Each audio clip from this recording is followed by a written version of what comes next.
데살로니가전서 4장 1절에서 8절입니다. 제가 한 번 더 봉독해 드리겠습니다. 여러분 말씀을 마음에 새기시기 바랍니다.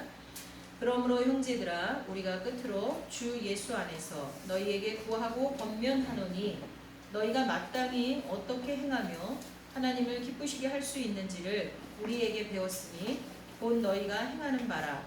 더욱 많이 힘쓰라. 우리가 주 예수로 말미암아 너희에게 무슨 명령으로 준 것을 너희가 아느니라. 하나님의 뜻은 이것이니 너희의 거룩함이라. 곧 음란을 버리고 각각 거룩함과 존귀함으로 자기의 아내 대할 줄을 알고 하나님을 모르는 이방인과 같이 세욕을 따르지 말고 이 일에 분수를 넘어서 형제를 해하지 말라. 이는 우리가 너희에게 미리 말하고 증언한 것과 같이 이 모든 일에 주께서 신원하여 주심이라. 하나님이 우리를 부르심은 부정하게 하심이 아니요 거룩하게 하심이니 그러므로 저버리는 자는 사람을 저버림이 아니요 너희에게 그의 성령을 주신 하나님을 저버림이니라. 아멘. 예수님이 계시는 당시에 영생에 관해서 궁금해하던 사람들이 많이 있었습니다. 그 이전에도 물론 있었겠지만 예수님의 말씀을 듣고 나니까 정말 영원히 산다는 영생, 죄에서 구원함을 받고 하나님 나라에서 영원히 산다는 그 영생이 도대체 뭘까? 거듭나지 아니하면 하나님 나라에 갈 수 없다는 그 말이 뭘까?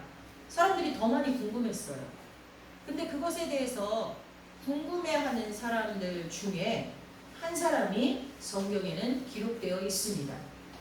이게 똑같은 한 사람을 마태, 마가, 누가복음에 이 공간복음에 조금씩 다르게 기록하고 있는지 아니면 약간 다른 사람의 일을 그 사람들이 기록하고 있는지는 정확히 모르겠지만 같은 사람일 거라고 생각하는 학자들이 훨씬 더 많습니다. 마태복음 19장에는 어떤 사람이라고 기록되어 있는데 그 내용을 읽다 보면 그 어떤 사람이 부자였고 청년이었다라는 것을 알 수 있습니다.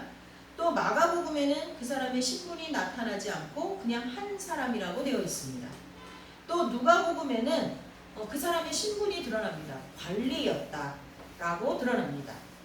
그리고 이 사람은 뒤에 마태복음 27장, 마가복음 15장, 누가복음 23장, 요한복음 19장에 각각 예수님의 시체를 요구한 아리마대 요셉인 것으로 추정하고 있습니다. 아리마대 요셉. 그러니까 이제 내용을 제가 조금씩 설명해 드리겠지만 처음에 예수님을 찾아왔던 이 아리마대 사람 요셉, 부자였고 존경받는 공회원이었고 예수님의 시체를 마지막에 달라 그래서 향유를 바르고 무덤에 이렇게 안치했던 그 부자였던 그 요셉이 처음에는 예수님께 찾아와서 어떻게 하면 내가 영생을 얻을 수 있냐라고 이제 주님 앞에 묻습니다. 여기 제가 여러 군데에 나오지만 마가복음에서만 좀 보겠습니다. 마가복음 15장에 보면 마가복음 10장 17절에 보면 예수께서 길에 나가실새 한 사람이 달려와서 꿇어 앉아 묻자오되 선한 선생님이여 내가 무엇을 하여야 영생을 얻으리이까. 이 상황은 약간 다른데 아무튼 한 사람이 주님 앞에 나와서 영생에 대해서 묻습니다. 그러니까 예수께서 이르시되 내가 어찌하여 나를 선하다 일컫느냐 하나님 한 분 외에는 선한 이가 없느니라. 내가 계명을 안 하니 그러니까 네가 계명을 알지 알고 있는 것도 내가 알아. 살인하지 말라, 간음하지 말라, 도둑질하지 말라, 거짓 증언하지 말라, 속여 빼앗지 말라, 내 부모를 공경하라. 어디서 많이 들어보셨죠? 뭐죠? 10계명.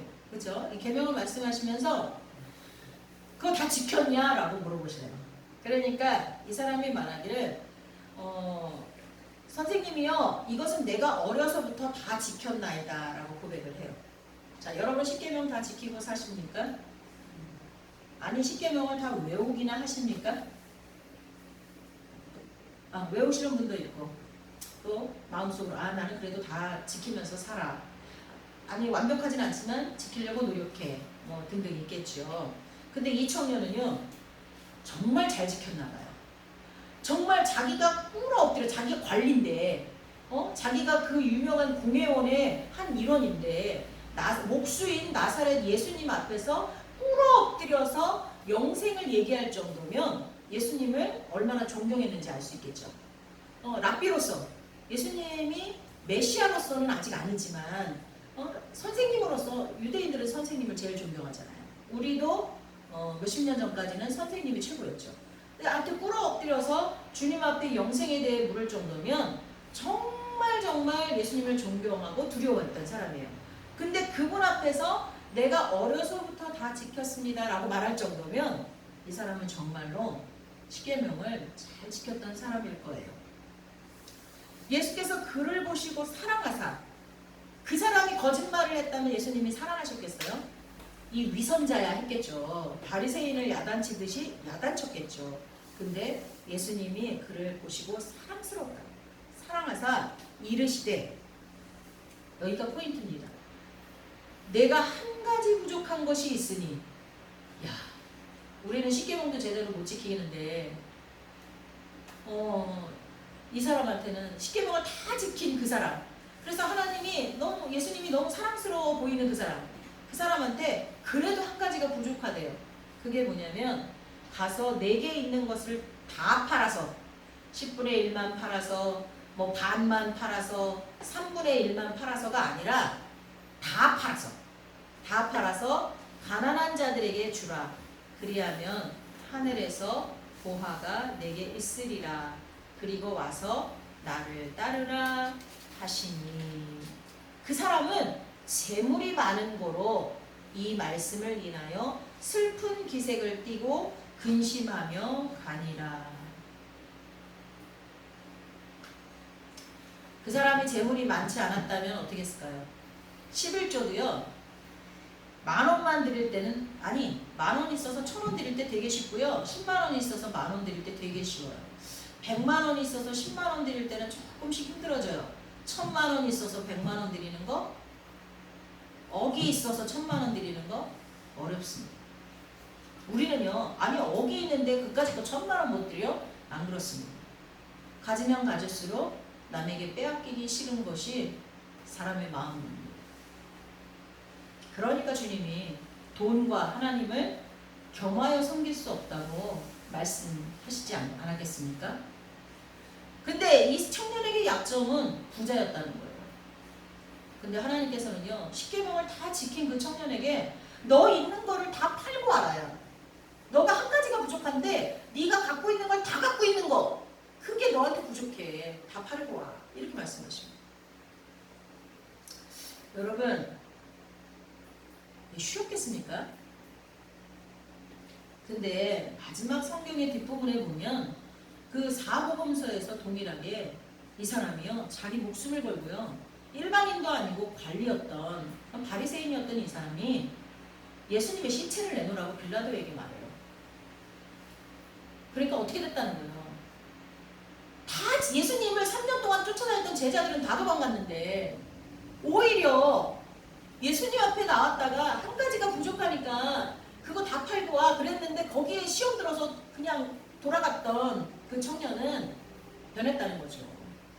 이제 돈이 아니라 내 목숨까지도 걸겠다는 얘기예요. 주님 앞에. 그것도 주님 앞에 남은 사람이 아무도 없을 때.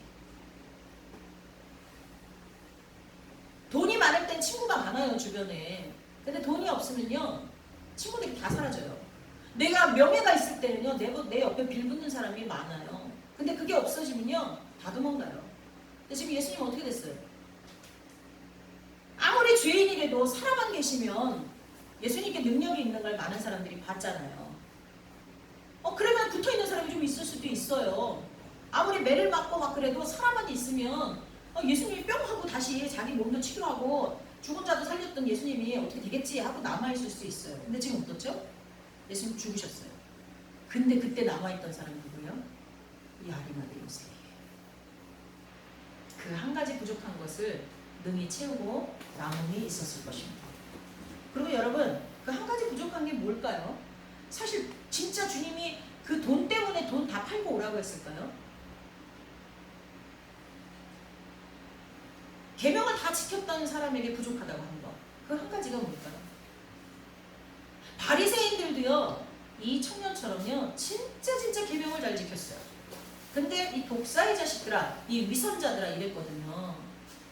왜 그러셨을까요? 아니, 계명을 한 개도 지키기 어려워하는 우리는 사랑으로 끌어 안아주시면서 그렇게 계명을 잘 지키는 그들은 왜 주님이 나무라셨고, 이 청년에게도 너무나 아름답게 사랑스럽게 보시면서도 한 가지가 부족하다고 했어요. 그 한 가지가 바로 뭘까요? 바리새인도 그 한 가지 때문에 주님 앞에 책망을 들은 거예요. 그건 바로 계명의 정신이에요. 예수님은 율법, 계명의 마침, 완성이 되었다 그랬거든요. 근데 예수님은 실질적으로 계명을 안 지키고 돌아다니는 게 더 많으셨어요. 바리새인들 눈으로 볼 때 안식일도 어기고요, 막 안식일하고 일하고요, 계명이 더 안 지켰어요. 근데 주님은 계명을 완성하신 분이라고 나오거든요, 성경에. 왜냐면요, 하나님이 계명을 주실 때는 그 계명 하나가 하나님을 사랑하는 법이고 사람을 사랑하는 방법이었기 때문이에요. 그냥 하나님을 사랑해라, 내 이웃을 내 몸같이 사랑해라, 이 두 말씀만 하시면 되는데 우리는 너무나 어리석어서 어떻게 해야 하나님을 사랑하는지, 어떻게 해야 이웃을 사랑하는 건지를 잘 몰라요.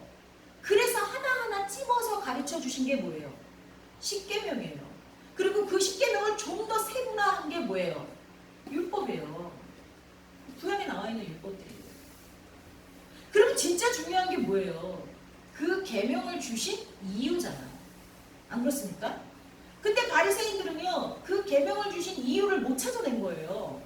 그 율법 자체에만 매달린 거예요. 근데 주님은 아버지 하나님이 계명을 주신 이유를 알았어요. 그건 사랑이거든요. 그래서 우리를 너무나 사랑하셔서 우리를 위해서 뭘 주셨어요? 당신의 생명을 주셨어요. 이보다 더 큰 사랑이 어디 있겠습니까? 그런데 이 아리마대 요셉도 그 돈을 아까워했어요. 사실은 그 돈을 다 팔라는 얘기는 네가 가지고 있는 소유로 이웃을 사랑하라는 얘기예요. 근데 그 말을 못 알아들었어요. 그러니까 그냥 자기가 가지고 있는 게 그걸 잃어버릴 것이 아까워서 돌아갔지만 나중에는 깨달았죠. 그래서 나중에는 그 돈뿐만이 아니라 자기의 생명, 예수님처럼 자기의 목숨을 걸고 예수님을 사랑하게 되었다는 거예요. 십자가에서 죽으신 그 예수님을 위해 자기 목숨을 걸었다는 거예요. 여러분, 이 쉬운 일은 아니지만요, 이 일이 쉽게 될 수 있는 방법이 하나 있긴 해요. 마태복음 11장 28절 29절 보면 제가 말씀을 이렇게 선포할 때마다 자주 읽었던 말씀인데요. 수고하고 무거운 짐진 자들아 다 내게로 오라. 내가 너희를 쉬게 하리니 나는 마음이 온유하고 겸손하니 나의 멍에를 메고 내게 배우라. 그리하면 너희 마음이 쉼을 얻으리니.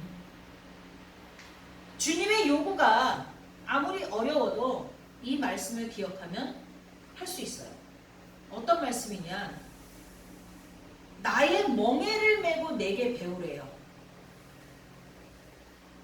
예수님이 하신 그 힘든 일들을 내가 같이 지고, 그러니까 예수님이 십자가 지셨잖아요. 저도 십자가 지고, 그리고 예수님이 가신 그 길을 나도 똑같이 쫓아가면, 그러면 나중에는 내가 가지고 있는 모든 걸 다 버릴 수 있다는 거예요.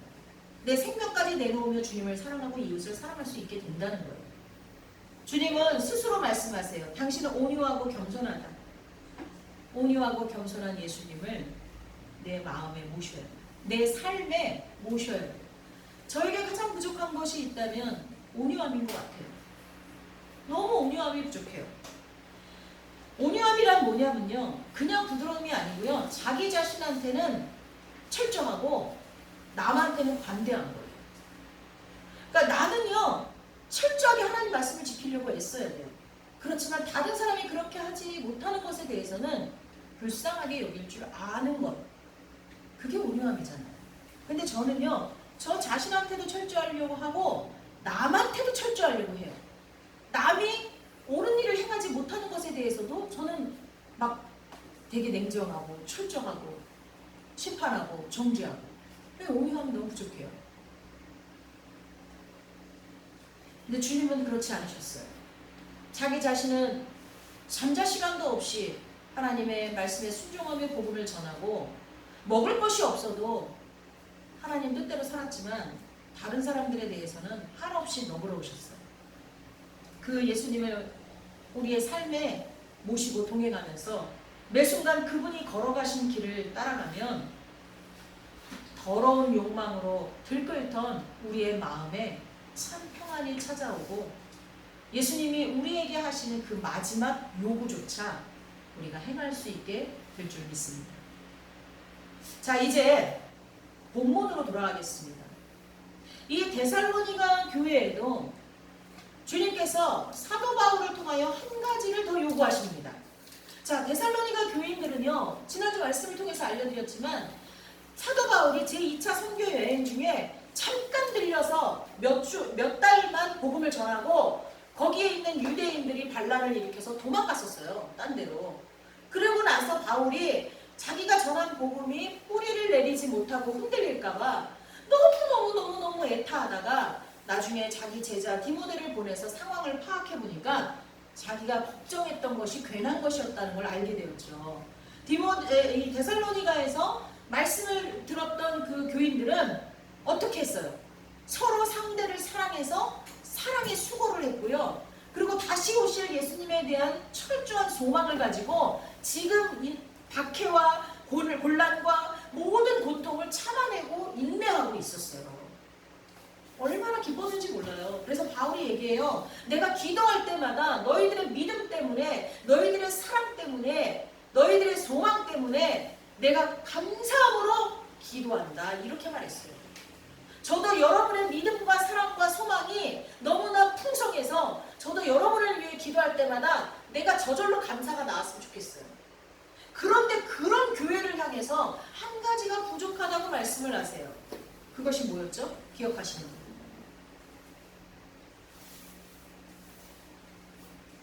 4장 1절. 그러므로 형제들아 우리가 끝으로 이건 뭐예요? 마지막으로 한 가지를 더 얘기하겠다 그 얘기예요. 주 예수 안에서 너희에게 구하고 권면하노니 3절. 하나님의 뜻은 이것이니 너희의 거룩함이라. 거룩하라는 거예요. 그런데 그 중에서도 콕 집어서, 그러니까 거룩하라는 건 우리의 삶 모두가 세상과 구별되라는 뜻이거든요. 세상 사람들이 쫓아가는 걸 쫓지 말고 다르게 살라는 거예요. 그런데 그 중에서도 한 가지를 꼭 집어서 얘기해요. 그게 뭐예요? 음란. 성적으로 깨끗하라고 말씀을 하십니다. 그거를 데살로니가 교인들에게 추가로 말씀을 했어요. 그 이유는 우리가 잘 알고 있듯이 내가 거룩하니 너희도 거룩하라 말씀하신 것처럼, 베드로전서에서 말씀하신 것처럼 하나님이 거룩한 분이시기 때문에 마땅히 하나님의 자녀인 우리도 거룩해야 됩니다. 마땅한 거예요. 그런데 왜 해필이면 꼭 성적인 거룩함을 이 데살로니가 교인들에게 얘기했느냐? 먼저 고린도전서 6장 18절에서 20절을 보면 알 수가 있어요. 음행을 피하라. 사람이 범하는 죄마다 몸 밖에 있거니와 음행하는 자는 자기 몸에 죄를 범하느니라. 너희 몸은 너희가 하나님께로부터 받은 바 너희 가운데 계신 성령의 전인 줄을 알지 못하느냐. 너희는 너희 자신의 것이 아니라 값으로 산 것이 되었으니 그런즉 너희 몸으로 하나님께 영광을 돌리라. 이것 때문이에요. 다른 죄는요 다 몸 밖에 있어요. 내가 말을 뱉어서 말로 죄지면 이 말은 밖으로 이미 나왔잖아요. 그쵸? 내가 손으로 누구를 찔러서 죽였으면 이미 이 살인사건은 밖에서 저질러진 게 되잖아요. 그런데 성적인 죄만 내 몸 안에 남아있다는 거예요. 근데 그 우리 몸이 뭐예요? 하나님의 성전이라는 거예요.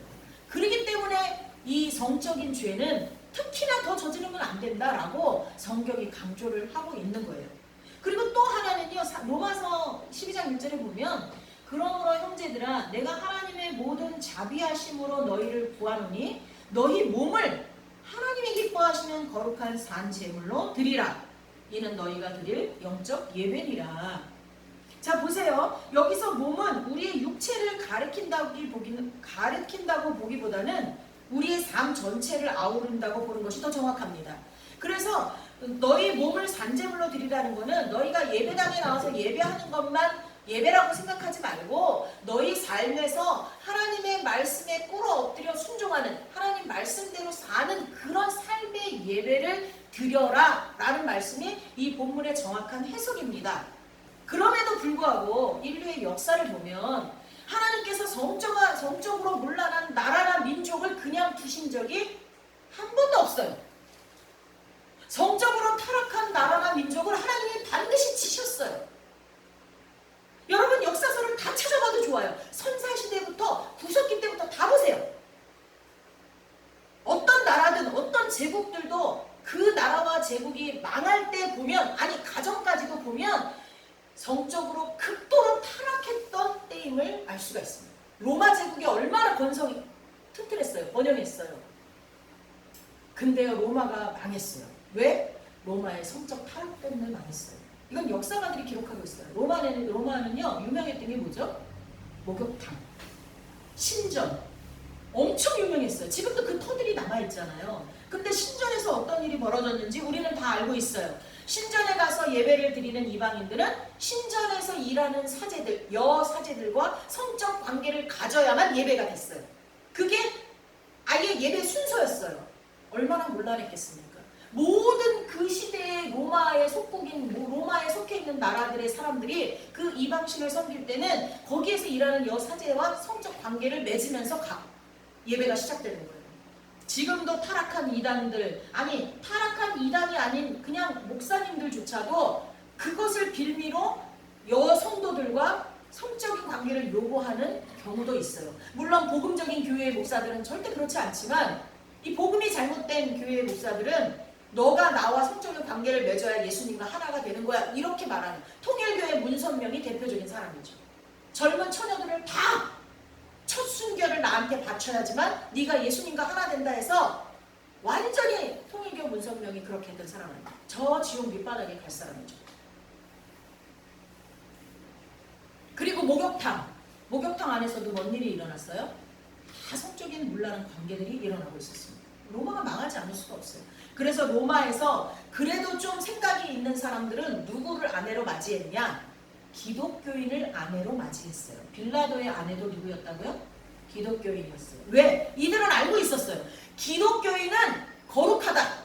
기독교인은 성적으로도 깨끗하다. 이거를 알고 있었어요. 그래서 생각이 있는 로마인들은 모두 다 자기의 아내를 기독교인으로 받아들였어요. 그 사람들이 이스라엘 사람이든 아니면 자기네가 다스리는 다른 나라 사람이든 아니면 로마 사람이든 누구는 막론하지 않고 기독교인. 질그릇조차도, 흙으로 만든 그릇조차도 그 안에 보석을 품으면 가치가 달라지잖아요. 아무리 찌그러지는 깨진 그릇이라고 해도 항아리라도 그 안에 보석이 들어있으면 그거 몰래 항아리째 가져가야 돼요. 그런데 하물며 하나님이 예수님을 통해서 값을 지불하고 산 하나님의 영이 거하시는 우리의 몸이야말로 감히 누가 값을 매기겠어요? 얼마나 존귀한 존재들입니까, 우리가. 여러분, 우리는 더러워지면 안 되는 사람들이에요. 나 자신은 나의 것이 아닙니다. 죽을 죄의 몸에서, 죽을 수밖에 없는 죄인의 몸에서 예수 그리스도의 생명의 피값으로 우리가 다시 태어난 사람들이에요. 때문에 우리는 오직 우리 몸을 거룩하게 해서 하나님께 영광을 돌리는 일에 전념해야 될 줄 믿습니다. 그러나 여러분, 우리 사회를 보면 이것이 쉬운 일이 아님을 알 수가 있습니다. 누구에겐가 요즘 청년들은 결혼하기 전에 동거하는 일이 많다고, 지금도 그렇게 하고 있는 친구들이 많다고 그랬더니 그게 요즘 트렌드라고 합니다. 얼마 전까지는 임신 전에 아기를 가져오면 그게 최고의 예물이라는 얘기가 오고 갔어요. 그거보다 더 한 10여 년 전에, 한 20년 전인가는 애인을 따로 두는 게 그게 제대로 성공한 사람이다라는 이야기까지도 공공연하게 돌았습니다. 요즘 이 시대는 순결을 중요하게 여기지 않습니다. 아주 TV를 통해서 순결한 사람을 이상한 사람으로 몰아가는 프로그램도 있습니다. 또한 배우자가 있으면서 바람을 피우는 것도 어떤 사람들에게는 너무나 당연한 일이 되었습니다. 그 어떤 사람이 너무 많아요. 사실 우리가 잘 모르지만 가정 들어가면 가정마다 있어요. 그리고 어떤 여행은요, 아예 그것을 염두에 두고 떠나는 여행도 있다고 합니다. 여자들끼리 여행 잘 가잖아요. 근데 이상하게 보는 사람이 별로 없거든요. 근데 남자들끼리 여행을 가면, 젊은 애들은 좀 덜한데 좀 중년의 남자들이 여행을 가면 이상하게 보는 사람들이 많대요. 저는 그 의미를 몰랐었어요. 근데 나중에 경찰 직원들을 통해서 알게 됐어요. 그분들이 그랬다는 게 아니라 이제 하도 많은 사건들을 접하니까 알게 됐어요. 이게 남자 사람들끼리 이게 여행을 떠났을 때는 그 성적인 부분까지도 관광 안에 들어가 있다는 거예요. 깜짝 놀랐어요. 아마도 어디에선가는 소돔과 고모라처럼 수간도 일어나고 있을 겁니다. 여러분 지금 그 반려견이나 반려묘 그리고 별의별 짐승들을 다 이렇게 집에서 키우잖아요. 그쵸? 전 세계적으로 그렇잖아요. 근데 그 짐승들과 성적인 관계가 이루어지고 있을 수도 있다는 거예요. 이거는요 역사적으로 많이 있었거든요. 그걸 수간이라고 하거든요. 문제는 이러한 사회적인 이 상황이 문제가 아니라 이 상황을 우리 기독교인들조차도 당연하게 받아들인다는 거죠. 이게 문제라는 거예요. 이럴 때 우리는 데살로니가 교인들의 믿음, 사랑, 소망 그게 삶으로 나타나고 있는 현실에서조차도 하나님께서 바울을 통해서 한 가지가 더 부족해 너희들한테 이렇게 말했던 그 음성을 우리는 내게 말씀하시는 소리로 들어야 될 줄 믿습니다. 너희가 하나님 말씀대로 잘 살고 있니? 그런데 한 가지가 더 부족해. 그게 뭐냐? 거룩함이야. 물론 데살로니가 교인들에게는 성적인 거룩함을 콕 집어서 얘기했어요. 왜냐면요. 데살로니가 교인들에게는 다른 도시와 마찬가지로 신전이 있었고요. 거기서 여사제들과의 문란한 성행위가 이루어지고 있었기 때문에 거기에 자연스럽게 스며든 사람들이 너무 많았어요. 그 사람들을 건져내서 예수 그리스도의 자녀로 거룩하게 만들려니까 힘들었어요. 그렇기 때문에 혹시나 너무나 자연스럽게 스며든 사람이 있으면 결단하고 끊어버리고 회개하고 지금부터 거룩한 사람이 되라. 그리고 아직 거기에 그런 거를 맛보지 못한 사람들은 아예 발길도 하지 못하도록 그렇게 요청을 했던 것입니다. 자, 그럼 우리한테는 뭘 요청하실까요? 너희가 지금 신앙생활을 어떻게 하고 있니? 아, 그래, 그건 잘하고 있구나. 야, 그건 조금 부족하다. 그랬어. 그런데 너희가 생각하는 거하고 다르게 내가 딱 한 가지를 더 요구하겠어. 자, 주님이 그렇게 말씀하신다면 저와 여러분은 뭘까요? 우리 박성현 집사님 뭡니까? 그 딱 한 가지를 더 요구하신다면? 우리 이재원 집사님은 뭘까요? 여기서 말씀 안 하셔도 돼요. 마음속으로 생각해 보세요. 나는 최선을 다한다고 생각하는데도 하나님이 원하시는 한 가지. 데살로니가 교인에게 요구했던 그 마지막 한 가지는 거룩함이었습니다. 그래야만 거룩하신 하나님의 영이 우리 안에 거하시며 우리와 하나가 되어서 먹고 마시고 하나님 나라를 위해 하나님의 뜻대로 우리를 사용하실 수 있기 때문입니다. 저와 여러분 하나님 손에 딱 맞게 들려질 수 있도록 정말 세상과 구별된 깨끗한 삶을 살아갈 수 있기를 예수님의 이름으로 부탁드립니다. 기도하겠습니다. 하나님, 우리는 예수님의 은혜로 구원을 받아 영생을 얻은 하나님의 자녀들입니다. 때문에 부자 청년처럼 주님 앞에 나가서 어떻게 하면 영생을 얻을 수 있냐고 묻지 않아도 됩니다. 하지만 그 청년에게 요구하신 것처럼 하나님이 세우신 계명을 아무리 잘 지킨다 해도 예수님이 완성하신 그 율법의 정신을 우리가 이어가지 않으면 안 되는 책임이 우리에게 있다는 것을 알게 되었습니다. 주님, 우리에게 요구하시는 그 한 가지가 무엇입니까? 내게 있는 재산을 다 팔아 이웃에게 나누어 주는 것입니까? 아니면 우리의 삶에서 거룩함을 지키는 것입니까? 특히나 성적인 거룩함을 지키는 것입니까? 어느 것이든 이것은 다 이웃을 사랑하는 방법임을 알고 있습니다.